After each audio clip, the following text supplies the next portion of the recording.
तो स्टूडेंट्स, आपको अभी इसे रैखिक प्रतिचित्रण और सिद्ध करना है। तो रैखिक प्रतिचित्रण सिद्ध करने के लिए हम रैखिक प्रतिचित्रण सिद्ध करने के लिए कोई भी दो अदिश काम में लेंगे।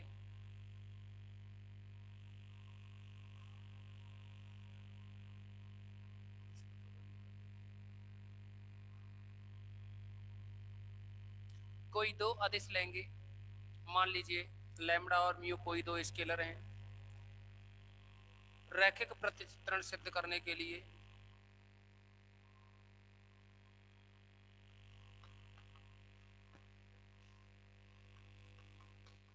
रैखिक प्रतिचित्रण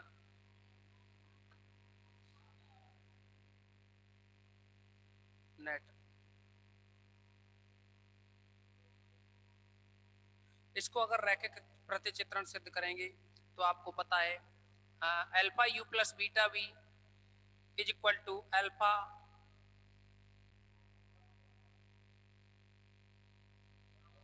तो इसमें जो रैखिक प्रतिचित्रण है इसे सिद्ध करने के लिए आप कोई भी दो आदेश लेकर के चलेंगे। माना lambda comma mu belongs to F, lambda और म्यू क्या है, कोई भी आदेश हैं, तथा u comma v belongs to v of f,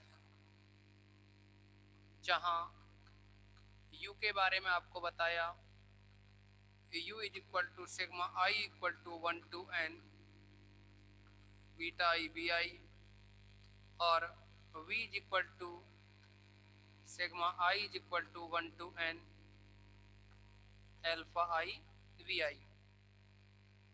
तो आप क्या करोगे इसमें, अब f of alpha you plus beta भी है ना, अल्फा बीटा की जगह अपने पास lambda you plus mu v, तो इसको सॉल्व करें। जैसे u की वैल्यू है लैम्डा, u की वैल्यू है sigma i equal to 1 to n beta i we i, beta i we I plus mu v. तो यहाँ v की जो वैल्यू है वो है i equal to 1 to n, i is equal to 1 to n alpha i we i. अगर आप इसमें से फंक्शन ऑफ लैम्डा को अंदर ले जाएं, इसमें i is equal to 1 to n summation के अंदर ले जाएं लैम्डा को, तो lambda beta i we I plus इसी तरह से म्यू को भी i is equal to 1 to n alpha i mu I और वी आई, इसको लिख सकते हो फंक्शन ऑफ। आप देखेंगे दोनों का जो सिग्मा है i equal to 1 to n है, तो इसको बाहर करें एक साथ, और ये जो वी आई है ना वी आई, इसको अलग किया जाए, तो ये बन जाएगा lambda beta I plus alpha I mu I, alpha I mu I, यहाँ ओनली म्यू है, म्यू आई नहीं है, ठीक है ना। Lambda beta I plus alpha I mu, ये रहा।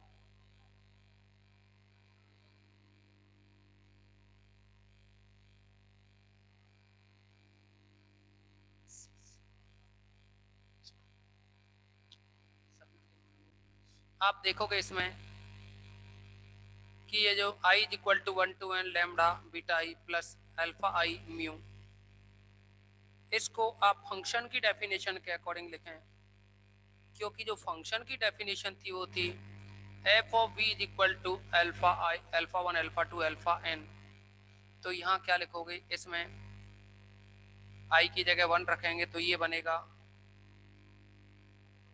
यह बनेगा lambda beta 1 plus alpha 1 mu comma lambda beta 2 plus alpha 2 mu lambda beta 3 plus alpha 3 mu, last में lambda beta n plus alpha n mu, ये बनेगा। दोबारा से लिख देंगे इसको, नीचे वाली लाइन को।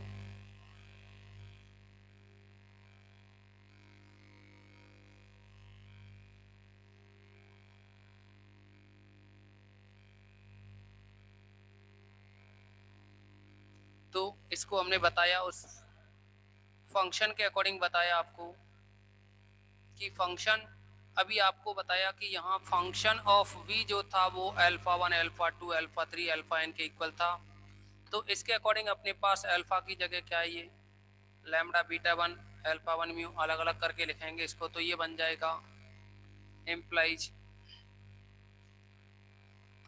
F of lambda you plus mu B equal to, तो आप देखोगे इसमें alpha beta 1 lambda beta 1 plus i की जगह 1 रख रहे हैं, फिर 2 रखेंगे, फिर 3 रखेंगे, फिर n रखेंगे, तो lambda beta 1 plus alpha 1 mu comma lambda beta 2 plus alpha 2 mu lambda beta 3 plus alpha 3 mu, last में आएगा ये lambda beta n plus alpha n mu. आपको पता है आप इसे लिख सकते हो इक्वल में, आप इसको लिख सकते हो लैम्डा बीटा 1 कॉमा लैम्डा, देखो पहले पहले पहले जो घटक है ना इनको लिख रहे हैं, lambda beta 1 comma lambda beta 2 comma lambda beta 3, last में आएगा लैम्डा बीटा n प्लस, अब बाद वाले alpha mu 1 alpha 1 mu alpha 1 mu comma alpha 2 mu alpha 2 mu alpha 3 mu alpha n mu, ये बनेगा। अब आप देखेंगे, देखो वैसे भी जोड़ के देखें, पहला घटक पहले में जुड़ेगा तभी तो ये बना, दूसरा घटक जुड़ रहा है दूसरे में तो ये बन जाएगा, ठीक है ना, इस तरह से। तो यानी इसको जब इतना लिख सकते हैं तो ऊपर वाली वैल्यू को भी ये इतना लिख सकते हैं आप। अब अगर इसमें लैम्डा लैम्डा लैम्डा इन सब में से लैम्डा को बाहर निकालें तो ये बनेगा beta 1 comma beta 2 comma beta 3 और ये बीटा n प्लस, यहाँ से अल्फा को, ये म्यू है, इस म्यू को बाहर निकालें, mu alpha 1 alpha 2 alpha n, तो आप देखेंगे कि ये beta 1 beta 2 beta 3 beta n है ना, इसको आप क्या लिख सकते हो, जब जब आपने देखा यहाँ जो म्यू है तो अल्फा 1 अल्फा 2 अल्फा n था, वो था F of B, F of B is equal to तो था ही अल्फा 1 अल्फा 2 अल्फा n, तो फिर यहाँ लिख दोगे लैम्डा बीटा 1 बीटा 2 से क्या बन जाएगा एफ ऑफ यू, तो आप देखें ये रिजल्ट निकला F of lambda you plus mu B equal to lambda F of U plus mu F of V, ये वैल्यू आई।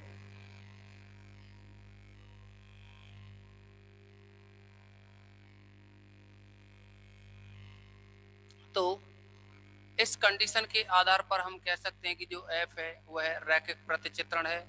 इसका आप स्क्रीनशॉट लें एक बार,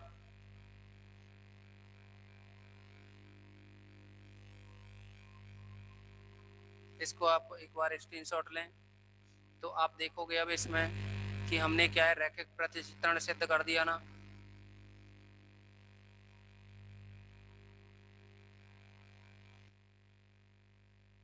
हम यहाँ कह सकते हैं कि तब एफ रैखिक प्रतिचित्रण है अगर एफ रैखिक प्रतिचित्रण है तो ये जो एफ है वी ऑफ एफ से एफ एन में क्या होगा तुल्यकारी, इसीलिए एफ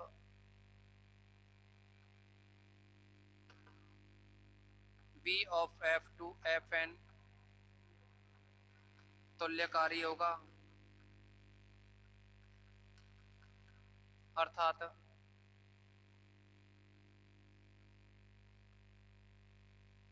वी ऑफ एफ तुल्यकारी टू एफ ऑफ एन। इस थ्योरम में आपसे केवल और केवल इतना ही प्रूफ करवाया गया है।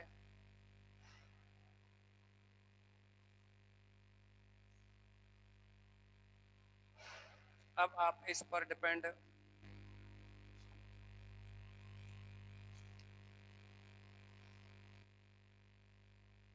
एक एग्जाम्पल देखोगे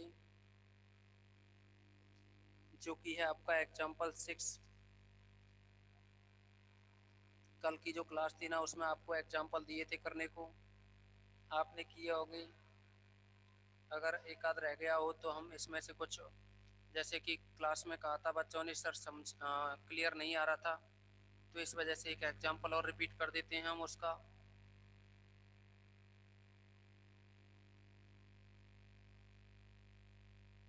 ओके, अब सबके पास क्वालिटी अच्छी होनी चाहिए इस समय।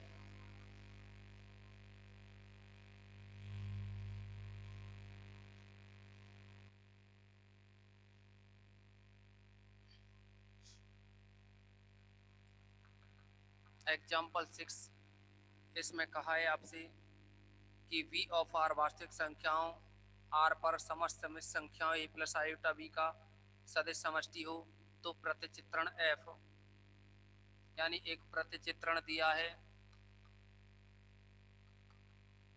प्रतिचित्रण f we of are to we to r, जहां जो फंक्शन डिफाइन है ना वो है F of A plus iota b equal to A b, यानी यहाँ जो कॉम्प्लेक्स नंबर है ना वो यहाँ रियल नंबर यानी किसी भी पॉइंट के कोऑर्डिनेट्स के फॉर्म में है। तो सिद्ध कीजिए एफ एक एक की समाकारता है। तो ये जो एफ है ना, एक एक की समाकारता सिद्ध करनी है। एक एक की समाकारता को सिद्ध करने के लिए आपको एक एक ही तो करना ही है, साथ में आच्छादक और रैखिक प्रतिचित्रण है, इनको भी प्रूव करना है। अब हम क्या करेंगे, इसमें कोई भी दो एलिमेंट लेकर के चलेंगे। माना u comma v belongs to u और v, इस v के एलिमेंट लेकर के चल रहे हैं v ऑफ r के, जहाँ v ऑफ r के जो एलिमेंट है ना वो क्या है, कॉम्प्लेक्स की फॉर्म में है, ऐसा क्वेश्चन में कहा है।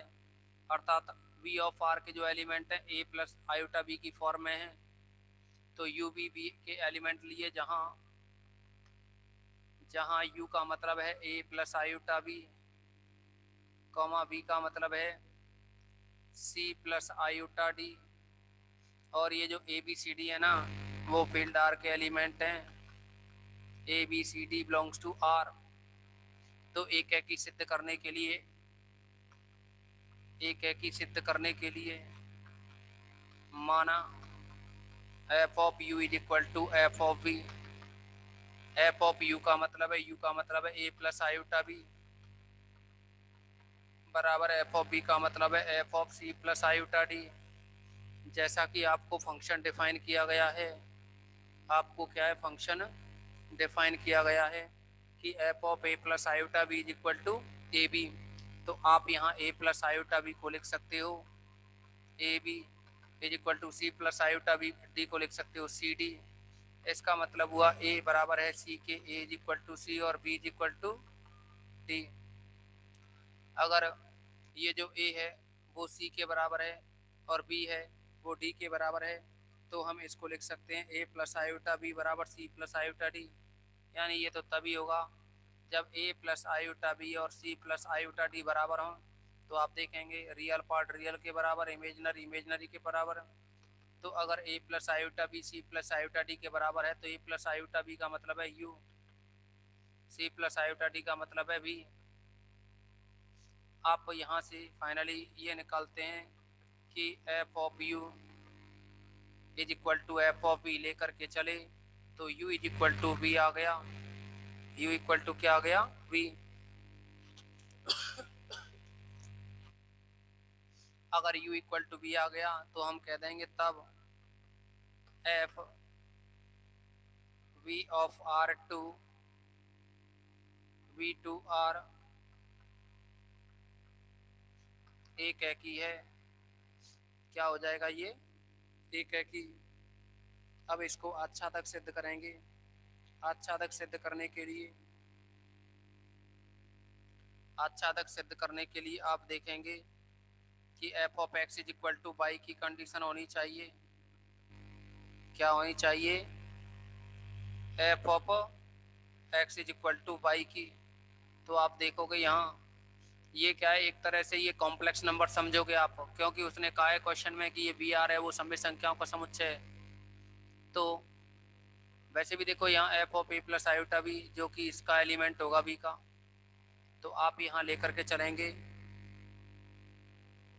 For all A comma B belongs to B to are के लिए, ये जो ए बी है ना किसका है, बी टू आर का एलिमेंट है। Belongs to B to are के लिए a plus iota b belong कर रहा है बी ऑफ आर में।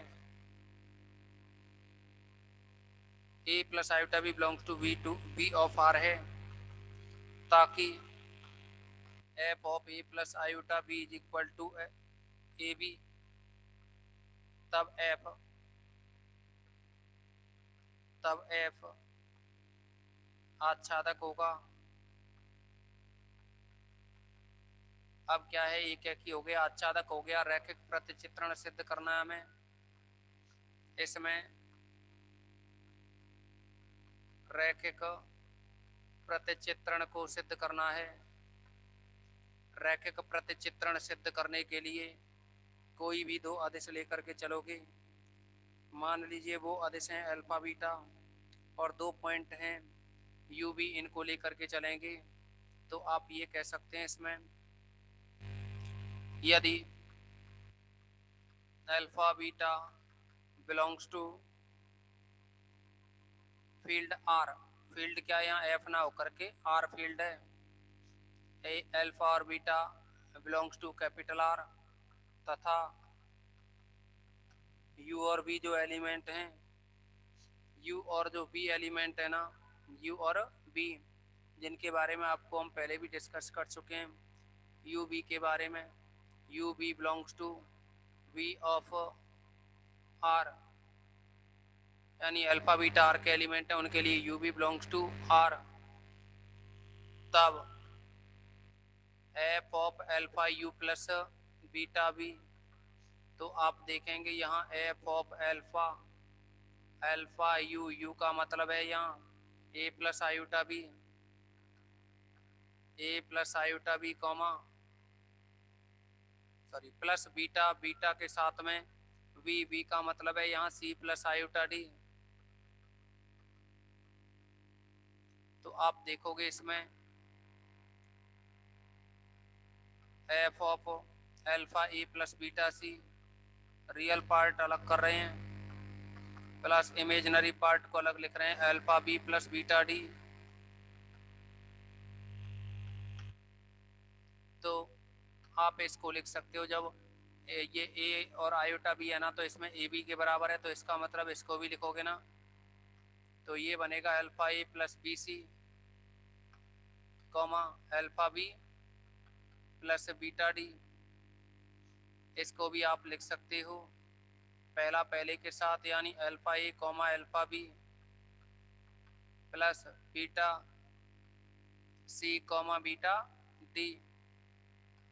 इसको भी आप अल्फा को बाहर निकालें, अल्फा बाहर निकाला तो यह बन जाएगा आपका अल्फा बाहर निकालने पे ए बी प्लस यहाँ से बीटा को बाहर निकालें तो सी डी।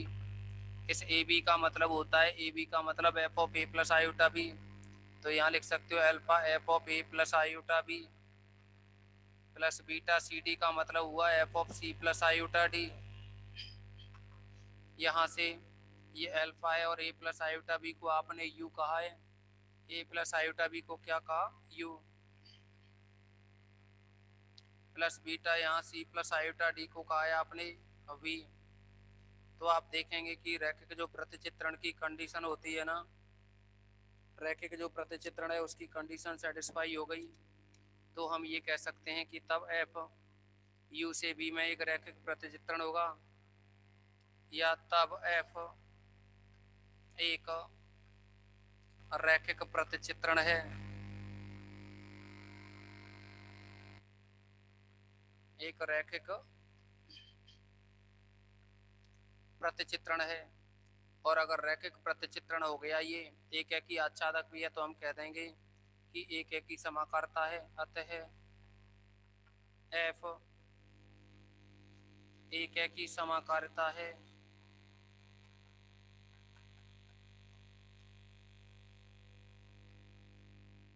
तो स्टूडेंट्स आज की इस मीटिंग में बस इतना ही रखेंगे।